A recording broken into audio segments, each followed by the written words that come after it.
ভেঙে যাওয়া মানেই জীবন শেষ হয়ে যাওয়া নয়, ভেঙে যাওয়া মানেই তো আরও একটি সুযোগ রবকে চেনার, চারপাশের মানুষগুলোকে চেনার। আশ্চর্য তো, যারা আপনাকে ভেঙে দিয়েছে তাদের জন্য আপনি কেন ভেঙে পড়বেন?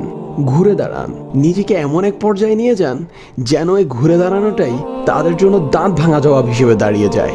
যিনি আপনাকে এত এত ভালোবাসেন যে কখনো ছেড়ে যান না, আপনি সে রবের জন্য সামনে এগিয়ে যান।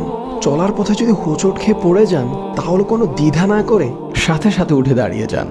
নতুনভাবে পথ চলতে শুরু করবেন, শুধু এই আশায় যে আপনার রব আপনার পাশে আছেন। আপনি যদি আপনার রবকে স্মরণ করেন তাহলে তিনিও আপনাকে স্মরণ করবেন, কোনো সন্দেহ নেই এতে। তাই কোনো সংকোচ ছাড়াই আল্লাহর উপর তাওয়াক্কুল করে এগিয়ে যাওয়া আপনার জন্য কল্যাণকর।